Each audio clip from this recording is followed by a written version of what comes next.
Hello again. This is Open-Ended D100, and today we're going to be looking at a website I found called Owlbear Rodeo. That's owlbear.rodeo. It is a virtual tabletop light for pen and paper style role-playing over the internet. It doesn't have as many features or automation as your larger Foundry, Fantasy Grounds, Roll20, but its simplicity is what makes it so nice in my opinion, and it has a lot of powerful functionality that really make it shine. So I figured I'd show it off to those of you like me that hadn't heard of it before. I can't believe that I never knew about this. Not sure how long it's been around, but it's currently in beta 1.10.2, and there is a version 2 which is not long from coming out, but it's probably far enough out that I figured I'd go ahead and show this to you, so you can go ahead and get started with it. I'll show version 2 in another video in its current state and how much more powerful it is than even this one. So when you come into the landing page, you can join a game. If someone's already created a session and you're a player joining, you would join here using the link that they provided you. But we're just going to start a game. We're not going to, if we want our players to have a password to join, we could create one. We're not going to. We're just going to start. And this is our desktop in Owlbear Rodeo. We are going to take a look at all our options in here. This is us. This is our party. Currently, it's just me, the game master. I can change that name by clicking here.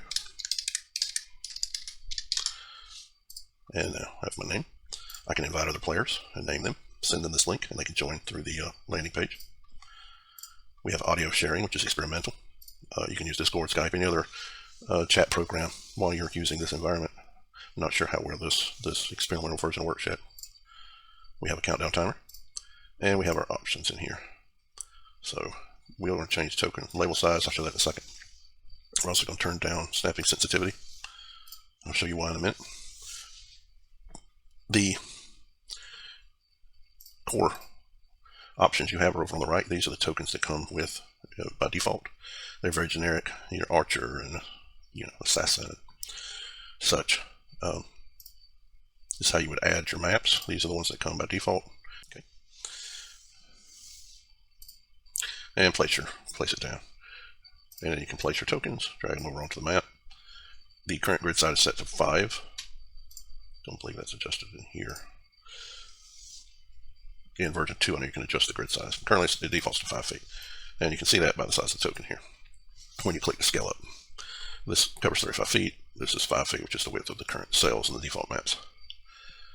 You can rotate, and it shows you the percentage, the degree of rotation. You can add a label, and this is what I changed to increase the size a little bit, make it easier to read. And it's going to put a label underneath it. Anyway, you can also put colored rings if you wanted to represent a token by the controlling player. Their color. You can also use these as effect rings and add as many as you need. Each color being a different effect. But I'll show you another way to add better effect rings later. So these will probably be better used to represent, say, enemies or friendly or players by color. You can unhide these tokens if you don't want players to see them. You can lock them so players can't edit them. You can still open them to edit them, but players won't be able to. Now, players will still be able to move tokens. Unlike some of your other Fantasy Grounds, Foundry, Roll20, you can't set permissions to where a player can't move a token without permission. Well, I say that. Obviously, you can lock it and it can't be moved until it's unlocked. So, I guess as a GM, you can lock it and unlock it.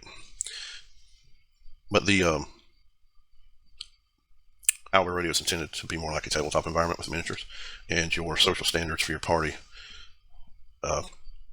would be the rule that players don't move tokens, just like you would if you were sitting around a table. If you have players that can't abide by those social rules, then you can either lock them here or use another program that does allow you to better control the permissions for those more aggravating players, I guess. And you can change the type of thing it is. Is it a character? Is it a prop? Is it a mount? Is it an attachment? We'll go over those in a minute. And that's your tokens. Of course, the snapping is this here. I have it on light snapping, so it doesn't immediately try to grab the snap. It allows me to better place them. If you adjust the snapping to a higher sensitivity, it's gonna just really try to grab that. But if you want to have the ability to set it to 0 and then use this freeform, I can put them where I want to. It doesn't matter. There's not even going to try to snap the grid. I like a little bit of snap the grid, but I still want to be able to place them off center if I would like to. So I chose that sensitivity. So we have, of course, the ability to add. It wouldn't do us a whole lot of good. Let me show you the selections. You can back select. Of course, you can lasso select, and that allows you to move the tokens around. To remove an item or token, you just grab it and drag it down to the trash can. Go back to this one. So let's go ahead and change this map. Let's add a map from our that we have. Let's go with one of these fancy moonlit maps. You can also drag from a folder into this window to add. We can select, and here's our map. Now, version 1 doesn't have the ability to overlay with a grid that I've found, but version 2 will, and you'll be able to adjust the grid just like you can in most of your larger VTTs. And also, you have your desktop area. This is scroll as far as you can out.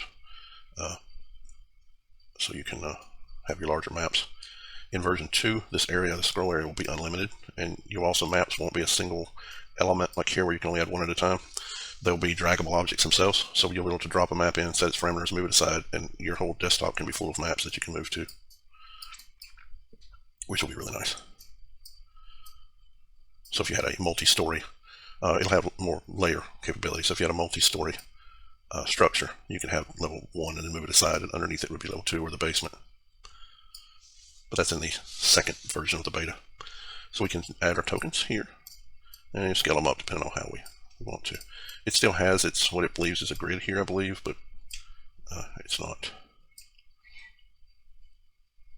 This map doesn't really, which is why I like keeping the snapping low. So if I'm using a map like this, I can just use relative position without grid.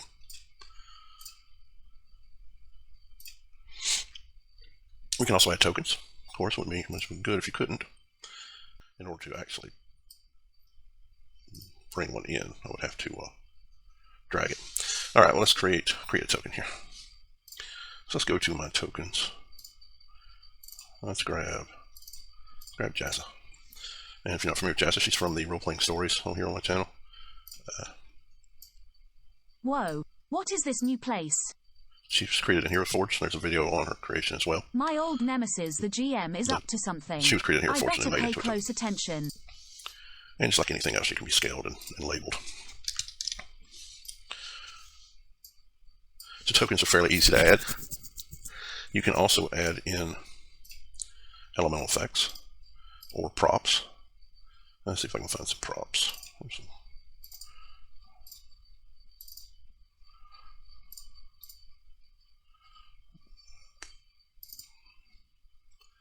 Thought I had some props in here.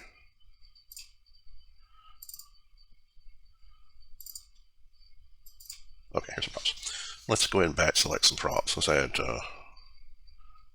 these two bushes, a rock, and a tree. There we go. And now these items can be drug into our scene as well, and then created as, to make your maps however you want your. If you want to spice up your maps with props. Now these act just like tokens, but if we change them to props, then a token. Whoa. A token will be able to. Let's move it. We'll be over it. If it's a token, they're on the same level. Token. The active token will overlap the current token.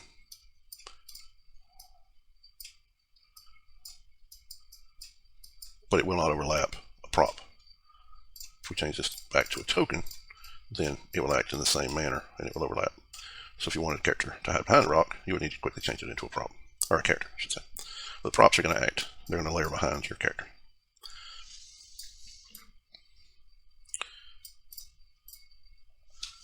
We can also add the environmental effects, like I was saying here a minute ago. Let's go to our effect rings. These are some rings I got off Reddit, they're free. Let's say she's flying and levitating. We'll add this in here. Now we are talking. And aren't flying and levitating two different spells though? This is automatically based on its coding in its image file. Owlbear Rodeo recognizes it to be an attachment. This style here, which which is why it can't be click and drag. It has this small gray button here is where you can grab it and move it. When you do, it creates a selector window in the middle, the white circle. When you place that over a character object, it has to be a character, it won't work on a prop or any, it has to be a character. It'll turn purple, and when it does, you can attach that to that. And then from then on, they're now considered attached. You can still grab the effect ring and move it and delete it here, or attach it to another character. If you wanted to have these set aside into a a pool area where you can quickly drag them in without having to create them each time or move them from over here, you can. But this is, now we know Jasa is levitating. I am not sure if the GM even knows what levitating is. We can still add other effect rings to her if we wanted to change her color icons. But now say she has, if she created a spell effect, I don't believe I have any spell effect, but say there was a spell effect that she created called Blueberry Bush, and it affected everything within 20 feet around her and turned them into berries. Then we could, I do not like where this is headed. Set that to mount, place her in that bush. I foresee quite a few unintended innuendos. And then we can move it together as a whole. And it's going to appear, being a mount, it's going to appear under other objects that are in the scene, with the active character still going to appear on top of it. So if you had a spell effect of some sort of aura, you could create that. Now you can drag her off that. If this was a mount, which was a mount intended for a horse, say she had this bush could carry her around. You could put her on it and then move her around on the horse. And then you can also put her friends on there with her and then still move her around in the cart or the horse or the vehicle or whatever. Or her magic berry bush. Now with the bush being an attachment, it's going to go over top because attachments go over top. So most of your attachments should have a transparent center, like this ring, so that you can see the token through it. So we would need to change this to a mount if we wanted it to be an aura effect that appeared underneath the character. And then version 2, which I'll show you, you can actually link items to the character without placing them on it. So if I had a small torch icon here, I would click it, select the linkage icon, and then drag a line from here to that, and it would be linked from wherever I had it placed when I linked it. And then when I move the character, any linked items will travel along with it, which allows you to put all kind of effects, shield icons, and just attach them. It's amazing. So I'll show that when I show the version 2. But as it is, this is workable. Like I said, just change this to a mount and position her center, and she has her push effect. Blueberry aura. Or if it's a tree that she can ride, or if this was a horse. Let's see if I got a horse. I think I've got one in my don't think I have mounts in this one.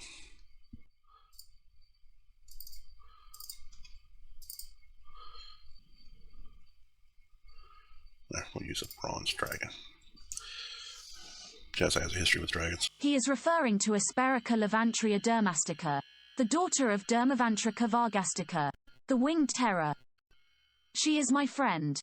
Also an interesting thing of note here, you can select and edit these. Say we want this dragon to come in not at the 5-foot default size. We want it to come in dragon size. Then we can adjust it, and it shows the grid at the current rate, 5-foot grid.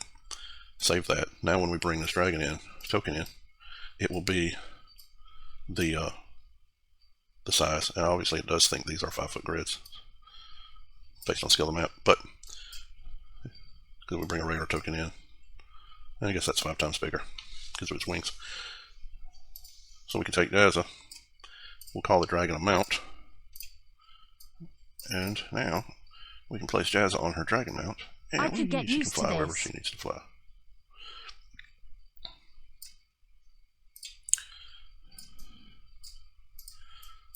And of course, we can rotate it, we can do whatever we want to. Let's get rid of this bush. Drop it in the trash can. Alright. Now, on to the other things. We've covered selections. If we wanted to move things all together. We haven't covered fog. Now, in the this current version, fog is kind of limited. You can draw it in like with the click and create type. You can area select it, or you can paint it in, which is a wizard with a wand type. And then to reveal the area, you can either remove it and leave the fog in place, So you can turn it off and on, or you can erase it completely.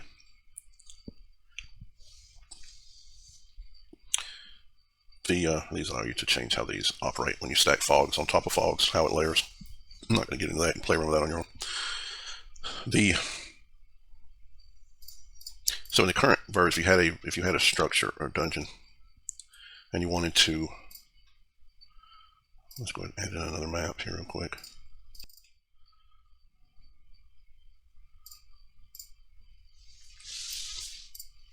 Say this is your map and you wanted to create your fog. You would go in and you would create, in this current version, you would create your fog however style you wanted to create your fog. You would create your fog using whatever tool you felt best. And then as your players wandered around in your world,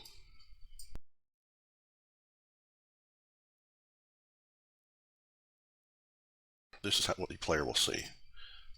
Here, turn to disable the preview. In the player's view, and I did this quick, I mean, you understand, they're going to just see a black square. So when you toggle it off and on, say our character went to the stairs, we can toggle that off and on, and now our player will see it's uncovered. The other rooms are still hidden. And that's how you can control your fog of war. Current version. And version 2, fog is so much nicer. It's not quite real time, but you have the ability to cut out in real time. And that's fog. We also have the standard ability to create shapes in whatever color we've chosen. Say Jasa has that aura area effect spell that covers 35 meters. We can show that here. The dragon's got a cone of fire. We can create that cone of fire.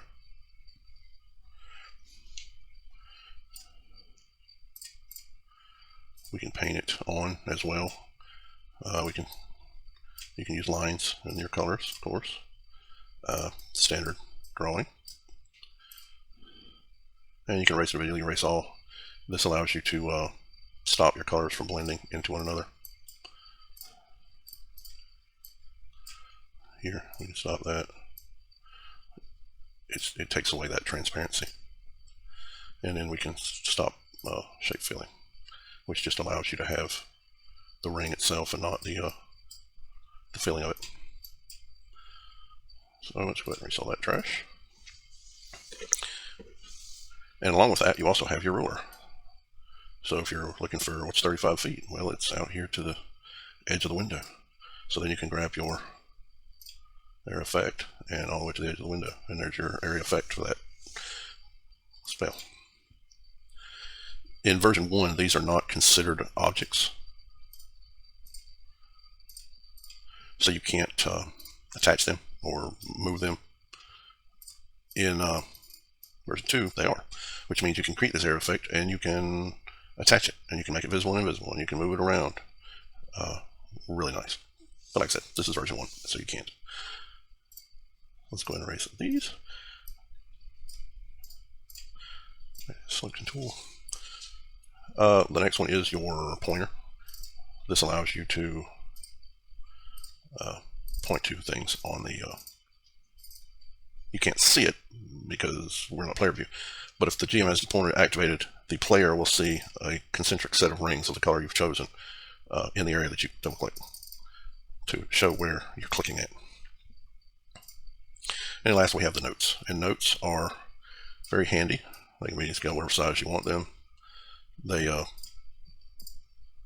can be simple text on the map itself, or they can be sticky notes. They can be invisible or visible. So if you wanted to create a note for the GM about a room, this is the trap room, then you can make it invisible. Players can't see it. Lock it. You can't accidentally move it. I'm on the note tool, so when I draw it off, it created another note. As within the element, when I'm in selection mode, I can grab it and drop it in the trash can. This is locked. Unlock it. I can move it around in selection mode. So that way you can add notes to your map, make them visible just for you, make them visible to share them all to everyone. Change the colors of the sticky note, make it invisible, which is the same as just doing this, and then of course your text is just going to be on the map itself. instead of the sticky note. So, and that allows you to go out here and create your whole this tavern is the home of more than the wizard. He comes by every Thursday to... I have seen one of his shows. Morven is quite funny. I really love the one about the warrior and the monk going into a bar. Anyway, you get the point. I guess the GM knows the punchline too. And then we can make this to where we can see it, and the players can't see it. And we have our notes off to the side that we can then use that the player can't see. And if we needed to go over and refresh and look up something, we can. And that's notes. And of course you got your do, undo, redo. Very powerful. Quite a lot of undos and redos. And that's pretty much, well, hold on, I think I forgot one of the most important things in this version. The dice tray, which you can change to a large dice tray or a narrow dice tray. You can hide dice rolls if you don't want players to see them. Why are my dice not showing up here? There we go. We D100s, D6s, D4s, D20. We can add more. We want 60-20. We can roll 60-20. It's going to show us the individual results, the total. We can also see the totals here. We can change the color of these dice.